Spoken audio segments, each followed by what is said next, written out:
Welcome everyone, and thank you for joining us today. I'm excited to kick off this presentation on USB Chapter 711, focusing on D-component conformance. In this session, we'll explore key aspects of mechanical calibration parameters and how they ensure component quality and compliance. We'll cover the main principles and practical considerations to help you better understand the standards involved. So, let's get started and dive into the details. Let's now take a closer look at Slide 2, which focuses on the USB guideline for procedures related to mechanical calibration and performance verification of test apparatus. Specifically, we'll discuss Apparatus 1 and Apparatus 2 as outlined in the Dissolution Toolkit, version 3 from May 2023. On this slide, you'll see the section labeled D-component conformance, which emphasizes the importance of ensuring that all components of the testing apparatus meet specific standards. Moving to the core of this slide, we have the mechanical calibration parameters. These parameters are critical because they define how we verify that our equipment is functioning correctly and consistently. Proper calibration ensures accurate, reliable dissolution testing results, which are essential for quality control and regulatory compliance. It's important to understand that calibration isn't a one-time task. It requires regular checks and adjustments based on these defined parameters to maintain device performance over time. By adhering to these guidelines, we help ensure that our dissolution testing remains precise and reproducible, reinforcing the overall integrity of our quality assurance processes. This connection between calibration and component conformance is fundamental to maintaining the robustness of our testing systems and, ultimately, the safety and efficacy of our products. Let's take a closer look at the mechanical calibration parameters. These are crucial because they define the accuracy and reliability of our equipment. Essentially, they are the specific settings and measurements we need to verify and adjust to ensure the system performs as intended. When we talk about calibration parameters, we're referring to things like dimensions, forces, or other measurable factors that can influence the component's functionality. Ensuring these parameters are within acceptable limits is key to maintaining conformance to standards, which ties directly into the overall theme of component conformance and quality assurance. By regularly checking and calibrating these parameters, we not only confirm precision, but also prevent potential issues down the line, saving time and resources. So, understanding and controlling these calibration parameters is fundamental for achieving consistent, high-quality results in our processes. Now, let's move on to Slide 4, which covers D-component conformance, specifically focusing on mechanical calibration parameters. When we talk about component conformance, we're essentially discussing how well individual parts meet specified standards and whether they perform accurately within the system. Mechanical calibration parameters are crucial because they define the precise settings and tolerances needed for these components to function correctly. Understanding these parameters helps us ensure that each part is operating as intended, which directly impacts the overall performance and reliability of the entire system. It's important to remember that consistent calibration isn't just a one-time task. It's an ongoing process that maintains component conformance over time. By keeping these parameters in check, we can prevent errors, reduce downtime, and improve the quality of our measurements and operations. This ties into the larger theme of quality assurance, where precision and standards drive the success of our systems. So, paying close attention to these calibration parameters is key to maintaining high standards and ensuring our components work seamlessly together. Let's take a closer look at the vessel specifications presented here. As you can see, we have a comparison table showing the dimensions for 1-liter vessels according to USB IP standards and ELECTROLAB limits. Now, starting with the inside diameter, the USB IP limit ranges from 98 to 106, whereas ELECTROLAB's limit is set at 104, with a tolerance of plus or minus 0.5. Moving on to the height, The USB IP standard specifies a range between 160 and 210, while ELECTROLAB's limit is more precise at 170.5, with a tight tolerance of just plus or minus 1. Next, let's look at the hemisphere measurement. The USB IP standards specify a hemisphere size between 49 and 53, and ELECTROLAB's limit is slightly narrower, between 50 and 52. Now, I want to draw your attention to the warning here. Be aware of non-genuine vessels, because using these can compromise your results completely. As shown in the diagram, the actual dimensions can vary, sometimes up to plus or minus 2, which is significant when precision is key. For example, the inner diameter can be off by several millimeters, like 105 or 103, which can affect your testing accuracy. So, the main takeaway is that adhering to genuine vessels and strict specifications ensures consistency and reliability in your results. Remember, even small deviations outside the specified limits can lead to unreliable data. Let's take a closer look at the different types of vessels, specifically those that are non-genuine.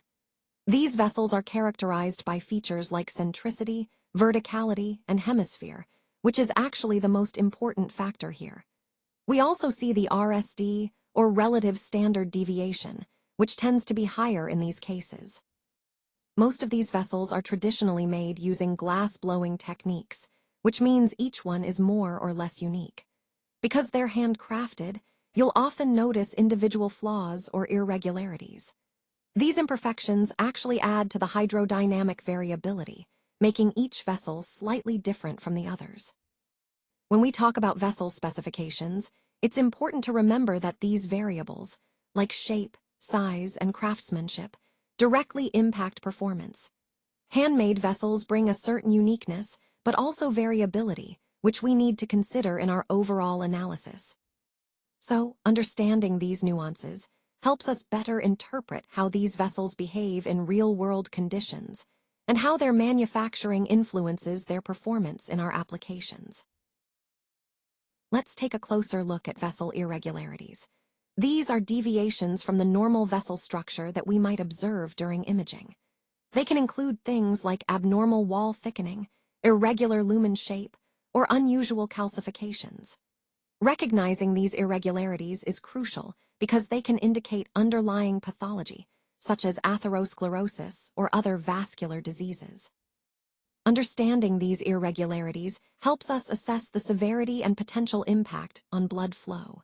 For example, a smooth, uniform vessel suggests healthy tissue, whereas irregularities might point to areas at risk for narrowing or even rupture. So, in the context of our overall theme, evaluating vessel health, spotting these irregularities allows us to make more accurate diagnoses and tailor treatment plans effectively. It's all about paying close attention to these details to improve patient outcomes. Now, let's move on to Slide 8, which focuses on mechanical calibration parameters. Here, we're looking at the specific alignments that are crucial for ensuring our test apparatus performs accurately. Proper alignment is fundamental because any misalignment can lead to incorrect test results, which we definitely want to avoid. In this section, we'll cover the key parameters that need to be checked and adjusted during calibration to maintain the integrity of our dissolution testing. Remember, these parameters are part of our overall quality assurance process, so paying close attention to them helps us stay compliant with the USB guidelines. It's important to understand that consistent mechanical calibration ensures reproducibility and reliability, which are the cornerstones of valid testing data. So, as we go through these parameters, keep in mind that precise alignment supports the accuracy of our performance verification tests. This is how we uphold the robustness of our dissolution toolkit and ensure our apparatus performs as expected every time. Now, moving on to Slide 9, let's talk about leveling screws and their role in adjusting the inclination of the vessel top plate. These screws are essential because they allow us to fine-tune the position of the top plate, ensuring it's perfectly aligned.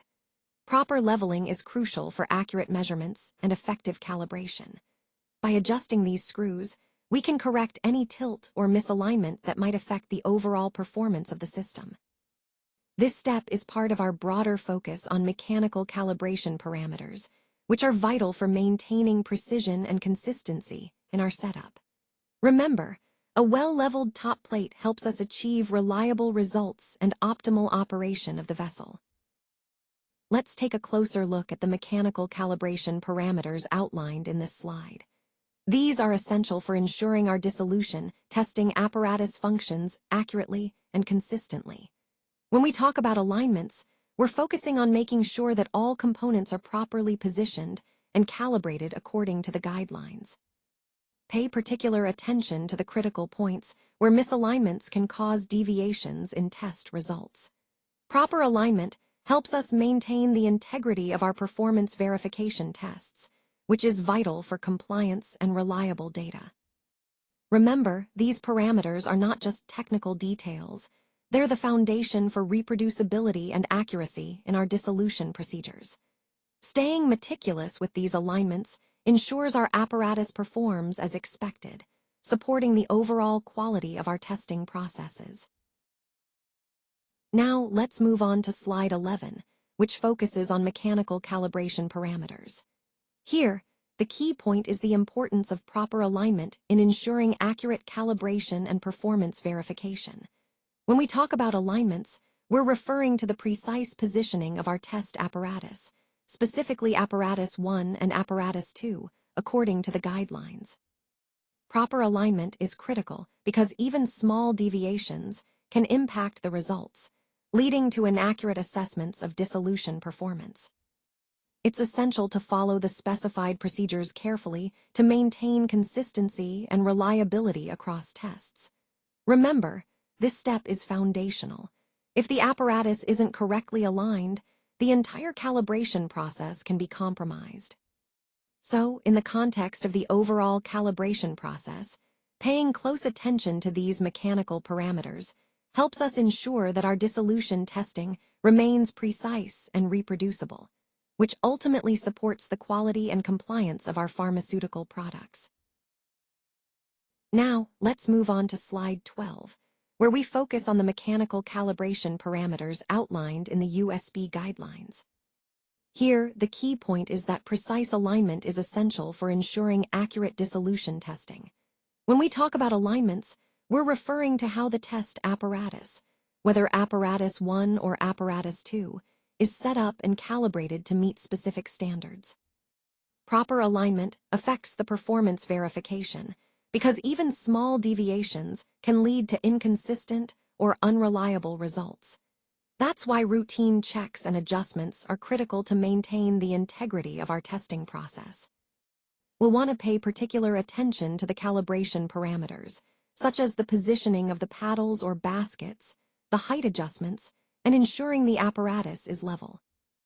By following these guidelines, we help ensure that our dissolution tests are consistent, reproducible, and compliant with USP standards. This focus on alignment ties directly into the overall theme of maintaining quality and accuracy throughout the testing process, which is vital for regulatory compliance and reliable pharmaceutical development. Now, let's move on to slide 13, which focuses on mechanical calibration parameters under the USP Chapter 711 standards. Here, the key point is that alignment plays a crucial role in ensuring the accuracy and reliability of your equipment. Proper alignment helps prevent measurement errors and maintains the integrity of your calibration process. When we talk about mechanical calibration parameters, we're referring to the specific settings and adjustments needed to keep the instrument properly aligned. This includes things like ensuring the components are correctly positioned, tightened, and functioning as intended. By paying close attention to these parameters, we can catch potential issues early and maintain consistent performance. Remember, alignment isn't a one-time task. It's an ongoing process that supports overall quality and compliance. So, in the context of USP standards, maintaining proper mechanical calibration parameters is essential for validated and trustworthy results. This ties back to our overall goal of ensuring pharmaceutical quality and safety through precise calibration practices. Let's take a closer look at the mechanical calibration parameters outlined in this slide. These parameters are essential to ensure that our test apparatus, whether apparatus 1 or apparatus 2, functions accurately and consistently. First, proper alignment is crucial because even small deviations can impact dissolution test results. By following the specified guidelines, we can minimize variability and maintain the integrity of our testing process. It's important to understand that calibration isn't a one-time event. It requires regular checks to verify that the equipment remains within acceptable limits. This helps us catch any drift or misalignment early, preventing inaccuracies in our data. Remember, aligning our apparatus correctly supports the overall goal of obtaining reliable, reproducible dissolution profiles. This is key to compliance and ultimately to delivering quality medicines. So, in summary, paying close attention to these calibration parameters and ensuring proper alignments helps us uphold the standards set out in this guideline and contributes to the robustness of our testing procedures. Now, let's take a closer look at slide 15, which focuses on the mechanical calibration parameters outlined in the USB guideline. When we're talking about alignments, we're essentially referring to ensuring that all components of the apparatus are correctly positioned and oriented. This is critical because proper alignment directly impacts the accuracy and reliability of dissolution testing.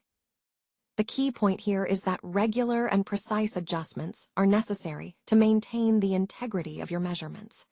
Misalignments can lead to inconsistent results, which is something we definitely want to avoid. It's important to remember that these parameters are part of a broader quality assurance process. By adhering to these guidelines, we help ensure that our apparatus performs consistently over time, supporting reliable dissolution data. So, in essence, alignment isn't just a one-time check. It's an ongoing part of calibration that helps us uphold the standards set out in the USB. This ensures that our testing remains accurate, reproducible, and compliant with regulatory expectations. Let's move on to slide 16, which covers the mechanical calibration parameters for the USB guideline on procedures for mechanical calibration and performance verification of test apparatus. Specifically, we'll focus on the rotation speed. Rotation speed is a critical parameter because it directly impacts the dissolution testing process. Ensuring that the apparatus maintains a consistent and accurate rotation speed is essential for reliable and reproducible results. During calibration, we need to verify that the rotation speed matches the specified value within acceptable tolerances. This involves using appropriate tools and following the procedures outlined in the guideline to confirm the actual speed. Highlighting the importance of this step, any deviation in rotation speed can lead to variability in dissolution profiles, which can affect the interpretation of drug release data. So, meticulous calibration and verification of the rotation speed help ensure the integrity of your testing process. Overall, maintaining proper rotation speed calibration is key to standardizing dissolution testing and ensuring compliance with regulatory requirements. Let's take a closer look at the mechanical calibration parameters, starting with the rotation speed. This parameter is crucial because it directly impacts the accuracy of the USB CHAP 711 measurements. When we talk about rotation speed, we're referring to how quickly the equipment rotates during calibration. Ensuring the correct rotation speed is key to achieving reliable and consistent results. If the rotation speed is too fast or too slow, it can lead to measurement errors, which in turn affect the overall quality and compliance of the calibration process. That's why maintaining the specified rotation speed is a fundamental part of the calibration procedure. By controlling this parameter precisely, we ensure that the calibration reflects real-world conditions accurately, which supports the overall goal of maintaining high standards in pharmaceutical testing. So, Always pay close attention to this setting, because it's a vital piece of the puzzle for accurate and trustworthy calibration results. Let's take a closer look at slide 18, which covers the mechanical calibration parameters for our apparatus. First, it's important to understand that maintaining accurate calibration is essential for reliable dissolution testing results. This slide emphasizes the need for precise control over the mechanical aspects of the equipment. Key points include ensuring that the calibration procedures are performed regularly and following the specific guidelines outlined in the USP. This helps us verify that our apparatus operates within the defined performance parameters. The mention of Apparatus 1 and Apparatus 2 highlights that different types of equipment may require tailored calibration checks. Consistent calibration ensures that the mechanical parts, like paddles and baskets, move smoothly and at the correct speeds, which directly impacts the test outcomes. Connecting this to the overall theme, proper calibration underpins the accuracy and reproducibility of our dissolution tests. It's not just about compliance, it's about confidence in our data, and ultimately, in the quality of the products we develop and evaluate. Now, let's turn our attention to the mechanical calibration parameters for this section. As we know, maintaining precise temperature control is critical, and calibration plays a key role in ensuring that accuracy. Here, we're focusing on the specific parameters that need to be calibrated mechanically to keep our system functioning correctly. These include things like sensor placement, physical adjustments, and ensuring that all mechanical parts are aligned properly. It's important to understand that any deviation in these parameters can lead to inaccuracies in temperature measurement and control. That's why regular calibration and verification are essential parts of our maintenance routine. By carefully calibrating these mechanical aspects, we help ensure consistent performance and reliable data, which ultimately supports our overall goal of maintaining high standards in quality and safety. So remember, these calibration parameters are the foundation that keep our temperature control system precise and dependable. Let's take a closer look at the mechanical calibration parameters, starting with the stirring element height. This is a critical factor because it directly impacts the accuracy and consistency of dissolution testing. Ensuring the stirring element is at the correct height helps maintain uniform mixing and reliable results. When calibrating, we need to verify that the stirring element height is set according to the specified guidelines. Any deviation can lead to variability in the test outcomes, which we definitely want to avoid. Remember, this parameter is just one part of the overall calibration process, but it plays a vital role in ensuring our apparatus performs optimally. Keeping this in check helps us stay compliant with the USB guidelines and ensures the integrity of our dissolution data. So, always double-check and document the stirring element height during calibration to maintain consistency across tests. This attention to detail ultimately supports the reliability of our entire dissolution process. Now, let's take a closer look at the apparatus involved in our calibration process. First, we have Apparatus 1, which is the basket apparatus. This is used primarily for certain types of testing, where the sample is contained within a basket to ensure consistent agitation. Next, Apparatus 2, the paddle apparatus, is employed in tests that require stirring or mixing with a paddle to simulate real-world conditions. Moving on, an important aspect governed by USP Chapter 711 is the stirring element height. This specifies the precise height at which the stirring element should be positioned during testing to ensure uniform and reproducible results. Now, as we proceed to slide 21, we focus on mechanical calibration parameters. These parameters are critical because they ensure that our apparatuses are functioning correctly and delivering accurate, reliable data. Proper calibration of the mechanical components, like the stirrers and paddles, helps us maintain consistency across tests and over time. Remember, consistent calibration is the backbone of valid results in pharmaceutical testing, aligning with the overall theme of quality assurance and regulatory compliance. Let's take a closer look at the mechanical calibration parameters outlined here. First, Environment plays a crucial role. According to USP 711, we need no significant vibration, agitation, or motion during calibration. The USB Dissolution Toolkit 3 emphasizes using a sturdy bench top with limited vibration, and ASTM standards specify that there should be no significant vibration in the dissolution apparatus or medium. Next, bench top levelness is important, but for USP 711, it's marked as not applicable. However, USB Dissolution Toolkit 3 recommends that the surface inclination should be no more than 1 degree. Similarly, the vessel support plate should not be inclined more than 0.5 degrees to ensure proper support. Moving on to assembly, USP 711 doesn't specify details, but the USB toolkit states that vessels should be kept in the same position throughout a test to maintain consistency. When it comes to the vessels themselves, both USP 711 and the USB Dissolution Toolkit specify a cylindrical shape with a hemispherical bottom and flanged top. ASTM agrees that vessels should be cylindrical with hemispherical bottoms. Verticality is another key point. USP 711 doesn't specify, but USB Dissolution Toolkit says vessels should be within 0.5 degrees of vertical, and ASTM maintains a maximum deviation of 1 degree from vertical. Ensuring vessels are properly vertical is critical for reproducibility.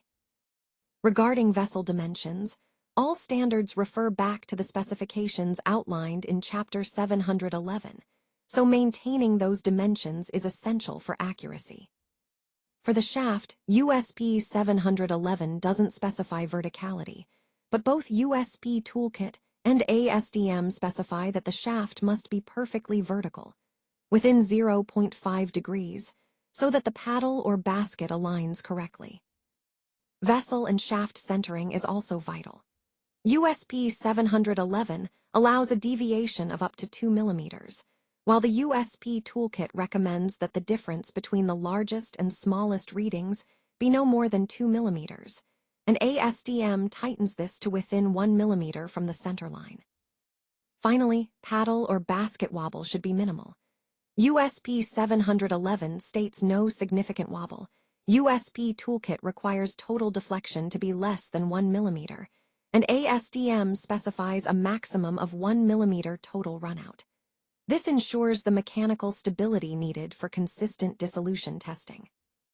In essence, these parameters collectively ensure that our calibration process is precise, reproducible, and compliant with recognized standards, crucial for reliable dissolution testing results. Let's continue by looking at some of the critical parameters involved in mechanical calibration and how they are specified across different standards. Starting with paddle dimensions for Apparatus 1, both the USB 711 and the USB Dissolution Toolkit 3 specify that these should follow the guidelines given in Chapter 711. Similarly, for basket dimensions, again, the same chapter applies for both standards, ensuring consistency. When we examine the rotation speed, USB 711 allows a variation of plus or minus 4% of the set value, but the USB Toolkit 3 evaluates at specific speeds, 50 and 100 RPM, and requires that the actual speed stay within plus or minus 1 RPM of the target. ASTM, on the other hand, allows a tolerance of the larger of plus or minus 2% or plus or minus 2 RPM. Moving on to vessel temperature sensors, USB 711 maintains a target of 37 degrees Celsius with a tight tolerance of plus or minus 0.5 degrees. The medium temperature in all vessels should stay within a range of 0.4 degrees Celsius, and any change should not exceed 0.2 degrees Celsius per vessel. ASTM specifies that the temperature measurement should be within plus or minus 0.5% of the target value. For the stirring element height, USB 711 and the USB Dissolution Toolkit both specify a height of 25 millimeters with a tolerance of plus or minus 2 millimeters, while ASTM allows a variation of plus or minus 8% or plus or minus 2 millimeters. Finally, performance verification tests are not applicable in USB 711 and ASTM standards. But the USP Toolkit 3 incorporates a specific test using the USP Dissolution Performance Verification Standard, with prednisone RS as the reference standard. Overall, these parameters are crucial for ensuring the accuracy and consistency of dissolution testing, and understanding the differences helps us maintain compliance across various standards. Water media can vary quite a bit from lab to lab and region to region, which can impact our dissolution testing. One key issue we need to be aware of is dissolved gases. These gases can create bubbles within the medium, and that's a problem because these bubbles can actually prevent the formulation, whether it's a tablet, capsule, pellets, or even transdermal patches, from making proper contact with the dissolution media. When contact is hindered, the entire dissolution process can be affected, leading to inconsistent or inaccurate results. Now, these bubbles don't just stay put. They can form at specific locations, such as on the surface of the formulation itself, or at the opening of the cannula if we're using one. This can be especially problematic for formulations that are sensitive to dissolved gases because the bubbles can cause physical damage or interfere with the testing process. Another important aspect is the basket mesh, where bubbles can also form and cause issues. So, why is degassing of the dissolution medium so critical? Well, removing these dissolved gases helps ensure that bubbles don't form during the test, which means we get more reliable, consistent results. This is especially important in PVT, or paddle vessel testing, where even tiny bubbles can skew the data. In summary, degassing is highly important because it directly impacts the accuracy and reproducibility of our dissolution testing. By properly degassing, we minimize the risk of bubbles forming at critical points, ensuring our results truly reflect the formulation's behavior. That's why degassing in PVT is considered a highly essential step in our process. Now let's take a look at some alternative methods for degassing beyond vacuum filtration. One option is sonication, which can be quite effective, but only for aqueous solutions. It works by applying ultrasonic waves to help remove dissolved gases, but its effectiveness drops when dealing with non-aqueous media. Another method is helium sparging, where helium gas is bubbled through the solution. However, this approach has its challenges. Monitoring the exact amount of helium in the liquid can be tricky, and there's also the risk of media becoming saturated with helium. This saturation can cause issues similar to those we see with air saturation, like impaired cell health or process inefficiencies. Then we have nitrogen sparging, which might seem like a good alternative, but it's generally not recommended. The reason is that it just replaces one gas with another, without truly removing the dissolved gases effectively.